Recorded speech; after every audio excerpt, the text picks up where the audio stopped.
Hi friends, எல்லாருக்கும் வணக்கம். நீங்கள் இந்த வீடியோவில் பார்க்குற மிஷின் வந்து கச்சான் உடைக்கிற மிஷின். இது எப்படி வேலை செய்யுதுன்னு சொன்னால், நாங்கள் உள்ளுக்குள்ளே கச்சானை போட்டுட்டு வந்து மேலே இருக்க லிவரை நாங்கள் அங்கேயும் இங்கேயும் மாட்டக்குள்ளே அதை வந்து கச்சான்ட மேல் கோதி இருக்குது தானே, அதை வந்து அந்த நொறுக்கி விட்டுரும். நொறுக்குனதுக்கு பிறகு உள்ளுக்கு இருக்க பருப்பு வந்து அந்த கீழே இருக்க இடைவெளி வழியாக வந்து கீழே விழுந்துடும். அதுக்கு பிறகு நாங்கள் அதை எடுத்து பிடிச்சி வேறு எடுக்கக்கூடியதாக இருக்கும். இதில் வந்து கீழே அட்ஜஸ்ட் பண்ணுறதுக்கு 2 சைட்லேயும் நெட்டு கொடுத்துருக்காங்க.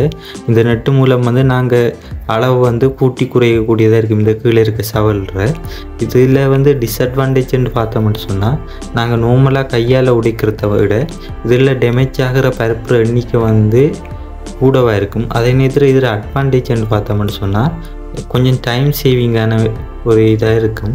இது வந்து சிறுகை தொழிலாக வந்து கச்சான் பருப்பை வச்சு மிக்சர் அப்படி இப்படி செய்கிறாக்களுக்கு மிக கூடுதல் அளவு லாபம் தரக்கூடியதாக இருக்கும்.